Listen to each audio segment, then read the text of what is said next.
Hi மக்களே, எல்லோரும் எப்படி இருக்கீங்க?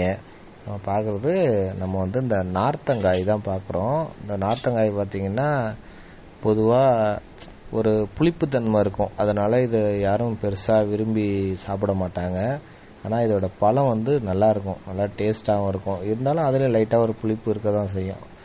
அதனால் இந்த நார்த்தங்காயோட பெனிஃபிட் நம்ம பார்த்தோம்னா, நம்ம வயிற்றில் உள்ள கெட்ட கொழுப்பெல்லாம் இது கரைக்கும். அதே மாதிரி நம்ம ரத்தத்தை நல்லா சூப்பராக ஃபில்ட்ரு பண்ணி சுத்தம் பண்ணிடும். அந்த தன்மை இதுக்கு இருக்குது.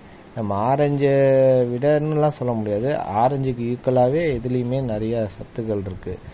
நம்ம உடம்புல உள்ள இந்த கெட்ட கொழுப்புங்கிறது, அது மாதிரி இந்த மலச்சிக்கலை இதுக்கு ஒரு அருமையான மருந்து. இது சாப்பிட்டா நம்ம மோஷன்லாம் ஃப்ரீயாக போகும். ரொம்பவே ஒரு நல்ல ஒரு விஷயமான ஒரு நார்த்தம் தான். இதை எல்லாரும் விரும்பி சாப்பிட்றது ரொம்ப உடம்புக்கு ரொம்பவே நல்லது. ஓகே, அடுத்த வீடியோவில் பார்ப்போம்.